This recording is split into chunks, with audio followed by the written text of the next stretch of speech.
It was the summer after graduation, and it was the summer in a lot of ways. I had a lot of money and a carefree attitude.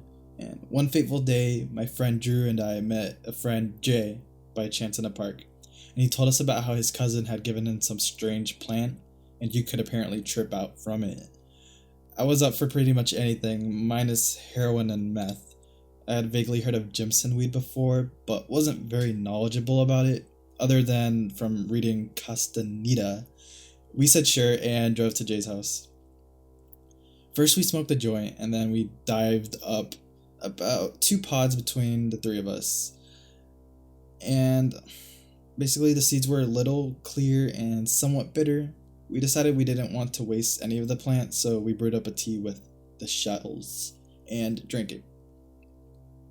Then we peeled off the skins inside the pods and ate that, and finally we smoked the outer shell.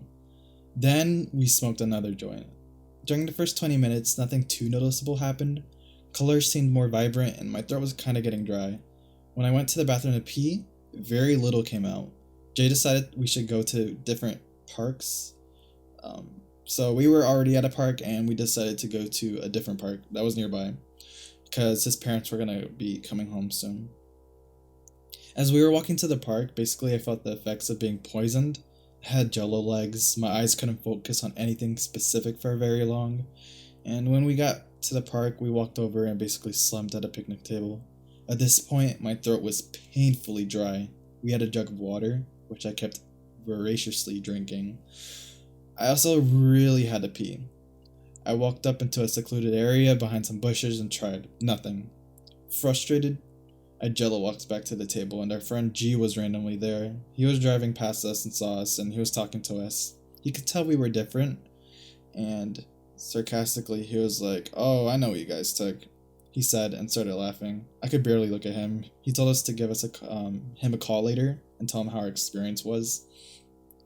Then some girl came and sat down at the table and started talking to us. There's a school nearby, so there's a lot of people in and out of the park. I don't remember what she said to us.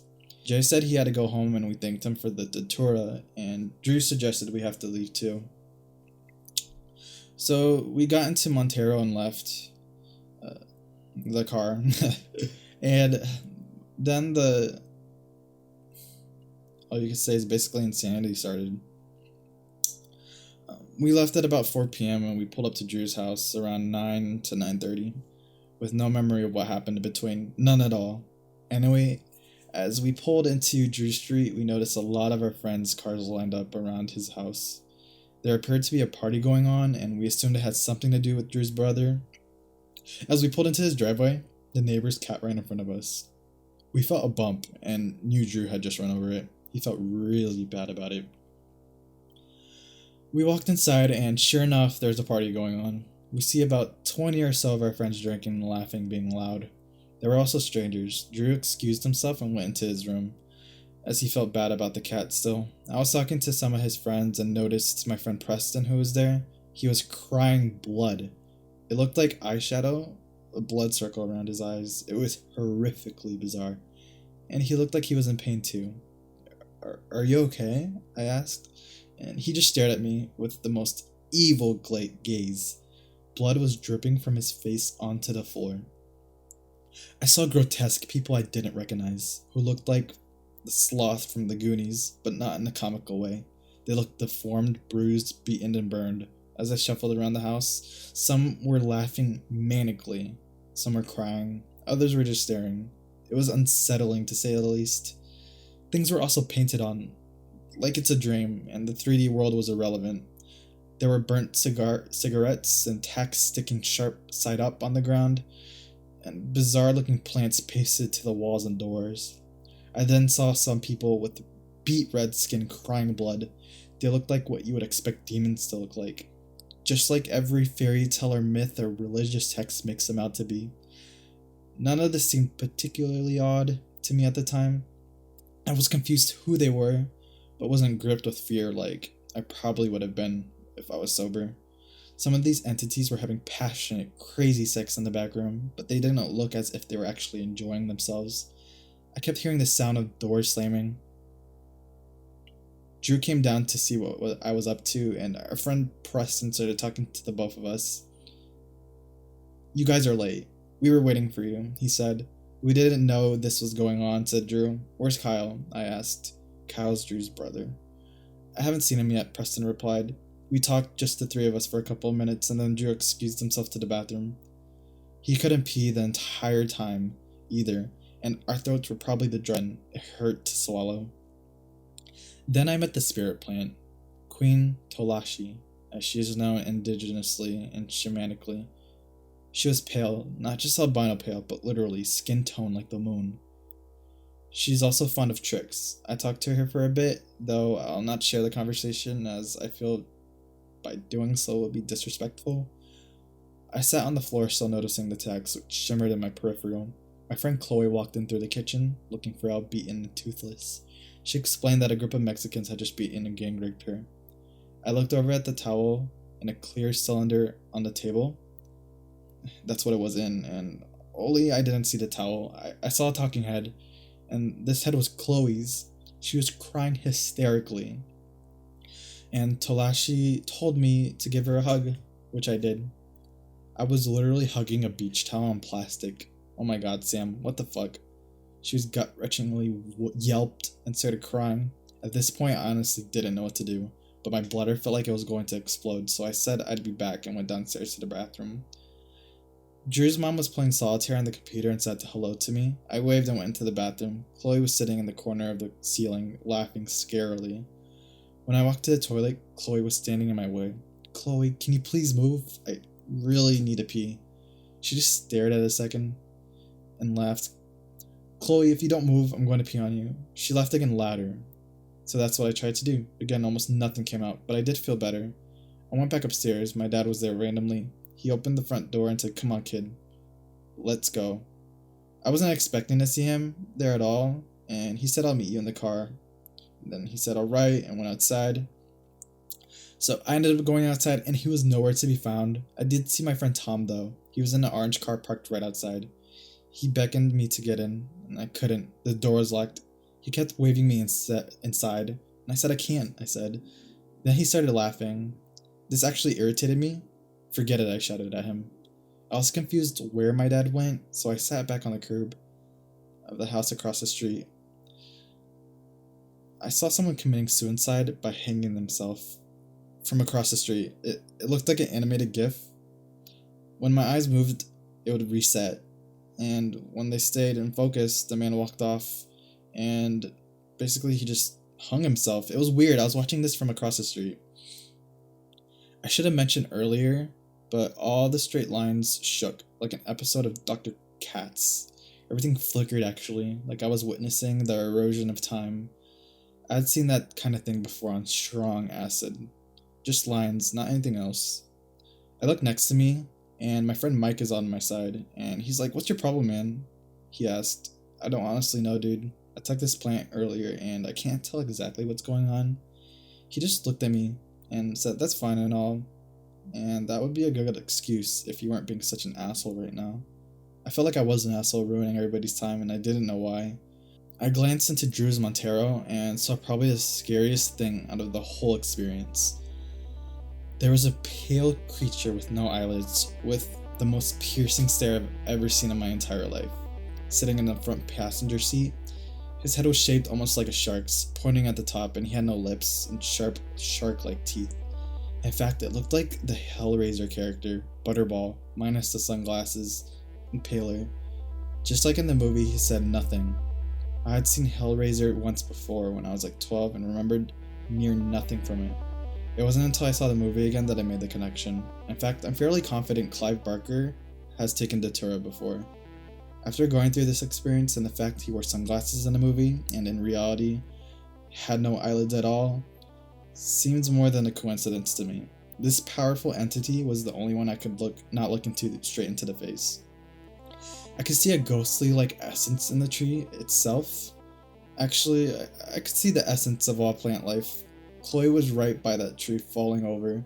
I rushed to go help her, but she was painted on a tall piece of dead grass, blowing flimsily in the wind. I needed to pee again. I went inside through the garage, and somehow Chloe had beat me there, and was crying on a coat rack. "I don't want to live anymore," she cried, and it was apparent to me that she was hanging herself. Chloe, no, I said sorrowfully, and reached to bring her down. It wasn't Chloe, it was just a coat. I put the coat back and entered the kitchen. Kyle was there. Yo, Samwise, how's it going? I actually thought about that question and laughed. I don't know. How are you doing, Drew? I asked a piece of paper, which I thought was Drew, blowing from the fan. Kyle looked at me like I was the biggest dumbass in the world, and I don't blame him one bit. I went to the upstairs bathroom and the light didn't work, and the darkness seemed to make this vision stronger. The toilet seat was swirling, and it was fairly hypnotizing. I also saw what looked like a ghost or a shadow creature on the floor next to the toilet, outlined by a translucent silver.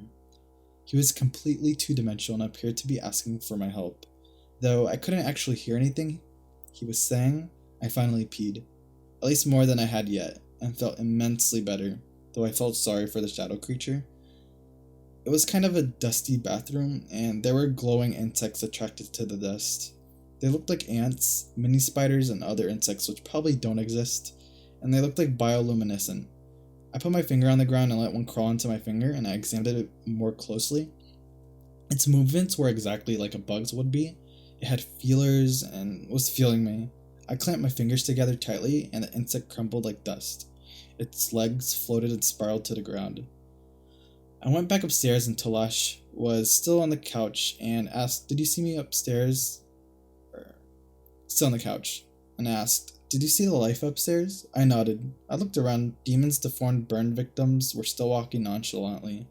I went upstairs into Drew's room to see how he was doing. He was watching TV with Mike. Then we noticed the neighbor's yard via the window. It was too bizarre.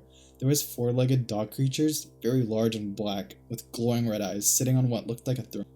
On the side of a swimming pool, there were many people, basically having a blood orgy, and massive amounts of steam was rising from the water. There were also dead squirrels which littered the ground, and all throughout the branches of a large tree were squirrel tails hanging like evil Christmas ornaments. The dog, who I later found out was the second spirit associated with Datura. Basically, he's known as the guardian or protector and protects Talash. He noticed us and beckoned us to come join them beyond the fence. Drew grabbed his binoculars and scoped out the scene. People were still having insatiable sex. However, the binoculars, we saw everything in grave detail. I could see the hair on the demonic dog, and the squirrel tails, and everything in clear high-def detail. Me and Drew saw the same thing. Drew left to get a closer look, and the dog associates still beckoning us. Drew went to the fence line, and I stayed upstairs watching with his binoculars. Drew almost jumped the fence to join him, but I tapped on the window and shook my head. He came back up. We were tired and wanted to go to sleep. Drew has bunk beds and Mike called the top bunk. I said fine, but asked he at least give me my sleeping bag. He said no, just give him his sleeping bag. Mike, Drew said. No, I tried pulling it up from him, but to no avail. Annoyed, I gave up and went into the guest room trying to sleep, as a spy versus spy creature watched over me, which was very unsettling. I didn't actually sleep and woke up around 7:30. I decided to read up on Datura. Only when I got on the computer to do so, I couldn't read the text. My vision was okay, but when I tried reading text smaller than billboard size, it was out of focus. This lasted for 2 more days, and during this time I thought I was never going to be able to read again. Same with Drew, in fact. The trip lasted all together for 3 days, and residues of it, like eyes playing tricks on me, lasted for almost 2 weeks. I'll cut the other 2 days out, as it's already been fairly a verbose story. I'll show and summarize some of it though. Everyone was worried about us, they thought we were never coming down, and to be fair, neither did we.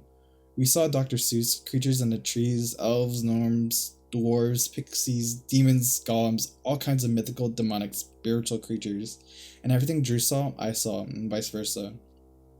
We ran over a ghost with the car. Digital clocks would make these weird 8-bit animations.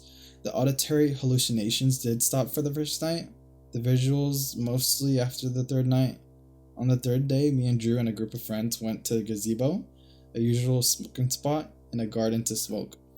I saw gnomes having sex in the trees. Little creatures would slowly bring antennas up from the bushes, and whenever Drew and I would compare what we saw, our friends were like, "That's not fucking there, stop it." A train went by, and an obese naked woman was having sex with a tree just outside the garden. Every time she went down, the train blew its horn. The train was actually there, and our friends acknowledged that. It was uncanny. She would stay down for 3 seconds, and the train would blow for 3 seconds.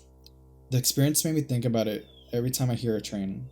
I ran into Jay a few days later, and he thought we had never left. He hung out with all of us throughout the night. Also, amazingly, Drew's parents, who were actually there the entire time, had no idea we were on anything. I don't know how. We were talking to people who weren't there, basically in front of them. We were lucky in that respect. My afterthoughts is basically, first of all, do not take Jimson weed. 99.9% of everyone should never take this. It's also too common for someone to get arrested or end up in a psych ward, or even to get shot walking into somebody's house, not knowing what's going on. It's also very easy to be poisoned to death. Taking too much will kill you. Also, it's been said Datura seeks you out, not the other way around. Basically, I think we were caught in the crosshairs, and to just say that all of this was in our minds is hard to justify. We interacted with people who weren't there, simultaneously witnessed the same things, and saw things in blurring detail and clear images. Well, that's the entire trip report. Credit to Arrowwood. This story was written by Sam Wise. Thank you for listening.